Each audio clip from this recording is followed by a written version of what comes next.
CrossFit is one of the most popular and intense strength and conditioning classes around. So my muscles feel loose right now. But these men you see are far from regulars on the CrossFit scene.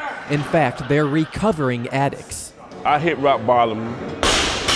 Jerry McSwain is one of more than 100 men staying at Charlotte Rescue Mission, which sets up a 3-month live-in program for people fighting drug and alcohol addiction, free of charge. Amen. While the mission says it's doing what it can to rehabilitate these men, intense exercise hasn't always been a priority until now.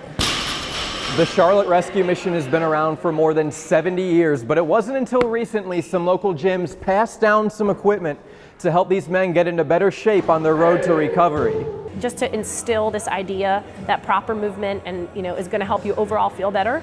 The gym has been completely renovated. There's everything from ping pong to basketball, but it's all centered around CrossFit. Calf, Achilles. Michelle Crawford is one of a handful of trainers donating not just equipment, but her time to the mission.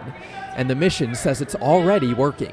I think it gives them some confidence in their physical abilities, some of which they've neglected for a number of years. But as tough as the workouts can be, these men say it's nothing compared to what brought them here in the first place. I went through a lot of tough things in that during my drug uses. Prescription pills and crack cocaine. Mental hurdles might be the hardest to overcome when dealing with addiction.